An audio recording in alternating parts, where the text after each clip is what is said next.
The hunter's bow was cocked and ready to strike. He was nearing 60 years old, and was aware of how the kill would go down. The unsuspecting prey carelessly allowed him the advantage by being unaware danger was near. He saw it many times before when he hunted deer. They were his favorite prey as they were as beautiful as they were easy to kill. But this was no deer.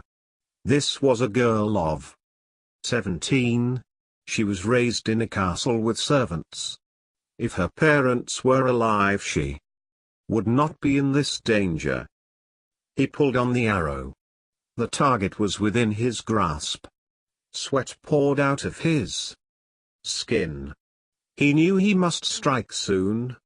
He looked again at the princess, who was bending down to pick a flower like a maid would choose her brush. The moment was ideal for a kill. He would be rewarded or executed. His mind said, shoot now. The queen was like a python ready to squeeze power from the princess. Power became everything. Princess Joanna would die by an arrow shot by her own servant. His hand twitched as if it caught all his guilt. He thought of his task. Shoot. Princess Joanna was the rightful heir to her father's throne. She should marry a prince, not face death. He let his fingers slide on the bow for a second. Sweat had soaked through his clothes. The girl moved towards another flower as she hummed a song from long ago, the melody familiar at the moment of discovery. Shoot her. He was blameless. It was an order from the queen. His mind raced with images of Princess Joanna's father, mother, great-uncles and all her relations. It was as if they were walking across it. Shoot. Even if the people of Bao would not know what really happened, the hunter would know. He would know. He tugged on the arrow. The arrow vibrated in there. Bao, like the command, vibrated from the queen's throat. The arrow waited on his command. Shoot. He lowered his bow. True power, like love, was given, not taken. He felt tremendous sorrow because he knew the queen would kill him. He thought of his poor wife. Perhaps he could save her. He thought they might escape over the border to the kingdom of it, which was 50 miles away. Then he had a thought to save everyone. If the princess would run away from Bao, she might reach the border and safety. He ran to her and tugged on her shoulder as the conscience tugs on the soul. Princess Joanna, he said with urgency. Princess Joanna froze. No one would dare touch her without permission, let alone tug on her. She was about to scold him when she realized that there might be immediate danger at hand. What is it? I was ordered by your stepmother to take you to this field and kill you. She fears that you will challenge her for the throne. Her eyes darted to his bow strapped across his back and she stepped away from him. I must advise you to run to the north, as the kingdom of it is but 50 miles from here, and there the queen has many enemies. She will not be able to find you. Trust no one. Now take off your cape. His mind thought of a plan to cut out a heart from a deer to take to the queen, as she required him to bring the princess' heart back as proof of her death. Thank you, Princess Joanna said. She realized the danger she was in as she took off her royal cape to give to him. Then dashed into the forest adjacent to the hilly meadow. She touched velvety moss on a tree and headed towards the north. She imagined the army would search for her relentlessly. If he failed to convince the queen, she died. She ran for the first few miles on the hard dirt, then she walked the forest smelled of decayed leaves where spiders and bugs crawled near her feet. Plants penetrated every space in the woods as green thriving examples of the reign of God. Princess Joanna moved away from civilization. The ferns on the ground caught her silk dress until she lifted it up. She ran again, but the path became overgrown and more difficult. The fate she traveled towards held uncertainty like her kingdom, power stripped, gutted, and removed from her. Still, she was alive. Joanna could not predict if the nation would be broken by her stepmother. The queen waited alone near the statues in the rose garden. As she waited, she paced and her royal gown became caught on a white rose bush. Her fine silk gown trapped her to the bush. She snapped the rose in half and left it on the ground. She wondered why the hunter took so long to return. She longed to remove all obstacles in her path. The shadow of apprehension stifled her until the task was complete. To her relief, he approached carrying a cape and a box. "You're late," she said. "Forgive me, Your Majesty." He bowed a low bow. "It took longer than I planned. This is her cape." He handed her the cape and the box. The queen took it, looked inside, and smiled. "You may go, but tell no one or I will tell my commander in the royal services to hunt you down and kill you. Do you understand?" "Yes, my queen." He bowed to her and left her in the cultivated garden. The garden unleashed flowering spring tulips in rows of red and yellow. Their gardens contained an assortment of green bushes.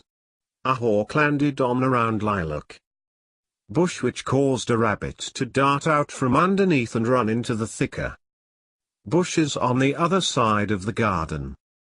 A wind blew and the scattered trees bent at its command. The fresh breeze lifted the princess' cape up as the queen held it. She smiled at the thought of her victory. No more would the princess challenge her authority. The queen felt invincible. Her power became complete. Her smile faded as she thought of informing the staff of the death. The queen walked back to her castle.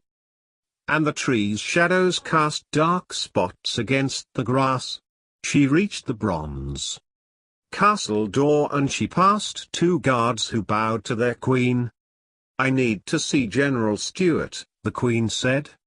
"As you desire, Your Majesty." The soldier hurried past the main hall in which paintings hung like recollections. The paintings of the Tower family kings lined the walls. A painting of a budding garden with a tree above the animals was larger than the others. The lines ran together to make the tree seem alive like the paintings of the princess family made the castle seem alive. The queen followed her soldier into the grand room in the heart of the palace. She put the cape down on an oak bench and stood near the fireplace covered with green marble. She saw her reflection in the mirror which rested on the mantel. Her face had aged, but her lovely high cheeks fitted her regal birth. The fire flared as it devoured the wooden logs and the queen looked at her box. A drop of blood sat on the keyhole. She threw it in the fireplace and the fire reacted by shrinking, but then it overtook the box. Its flames grew mammoth. In an instant, what had been was no more. The queen sat at a desk and took out paper, her long fingers separating their pieces, and wrote a letter to explain the death of the princess.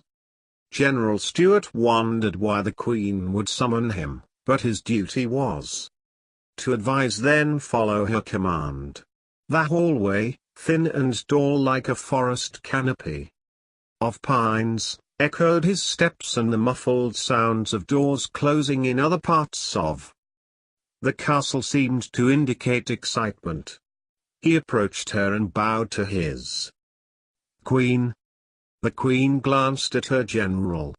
She wondered what the man, his silver hair short and his dark uniform fitting his strong frame, would say when he heard their news.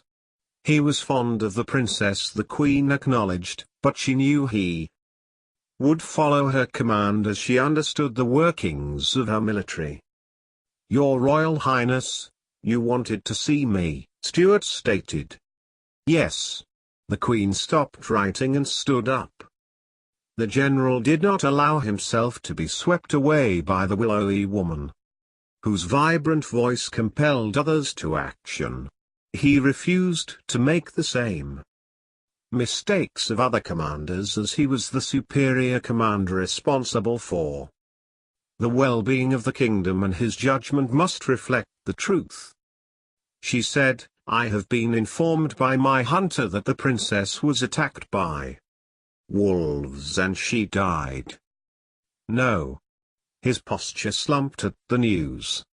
Then Stuart added, "When and how?" General Stuart needed to sit from the shock but didn't dare. Memories of Princess Joanna replayed in his head and he regretted he did not accompany her that morning.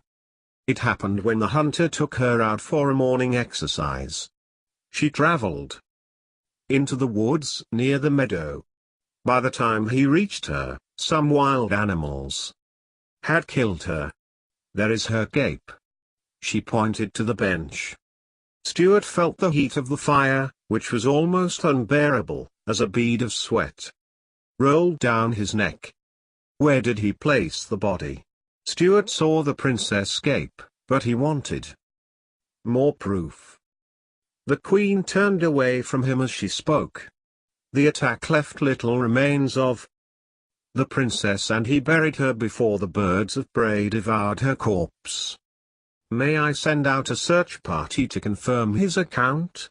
Stuart stepped toward the fireplace as if to make her face him. "Not at this time. We must prepare for the funeral.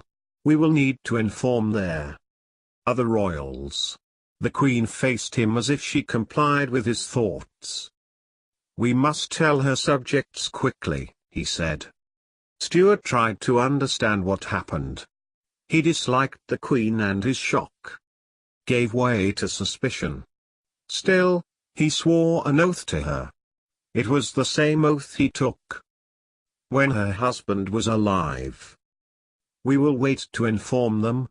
We will allow the capital city of Pantor to mourn first, and then we will inform my subjects of the princess' death.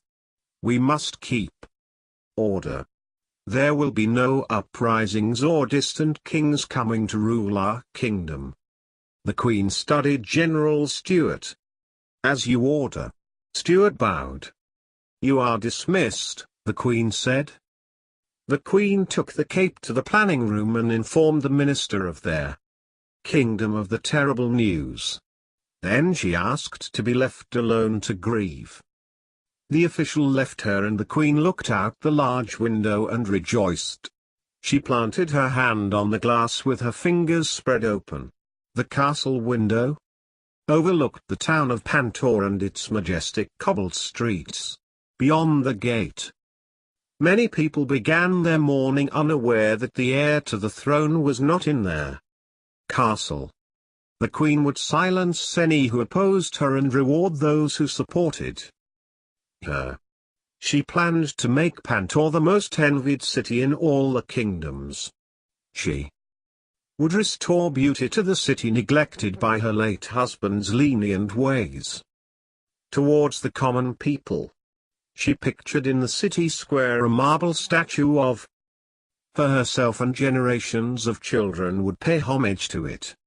Her joy overwhelmed her, except the queen felt a quiver in her hand. She thought it strange. General Stuart made his way out of the great hall to the narrow corridor and past an empty room. The statues stood in a room waiting to be catalogued. There, Queen planned to redecorate again. He made for the front entrance of the castle. And the other soldiers. He almost told them the news, but he spotted another room. Off the main entrance, a small chapel. Stuart slipped inside to pray.